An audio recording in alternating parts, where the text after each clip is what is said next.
Zaman sekarang teknologi informasi udah canggih banget ya. Orang-orang saling bersaing buat bikin konten atau program siaran semenarik mungkin.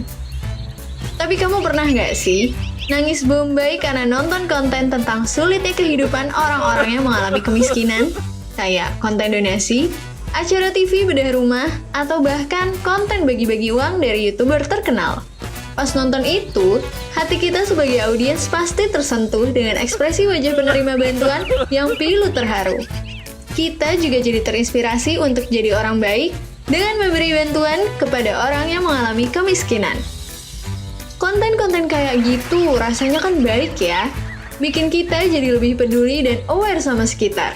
Jadi, apa yang salah? Well, kenalin, poverty porn. Poverty porn adalah konten yang mengeksploitasi penderitaan orang miskin supaya mendapatkan simpati audiens dan menghasilkan keuntungan. Worst case-nya, banyak loh si penerima bantuan ini nggak tahu kalau mukanya lagi dimanfaatin sama si content creator. Ekspresinya yang sedih dan terharu disorot kamera zooming banget supaya audiens yang nonton tersentuh hatinya.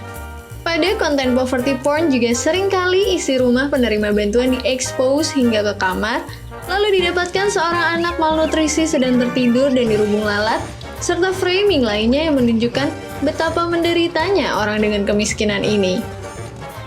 Hal itu tentunya bertentangan dengan peraturan Komisi Penyiaran Indonesia tentang pedoman perilaku penyiaran yang disebutkan pada pasal 1 ayat 24, bahwa hak privasi adalah hak atas kehidupan pribadi dan ruang pribadi dari subjek dan objek suatu program siaran yang tidak berkaitan dengan kepentingan publik.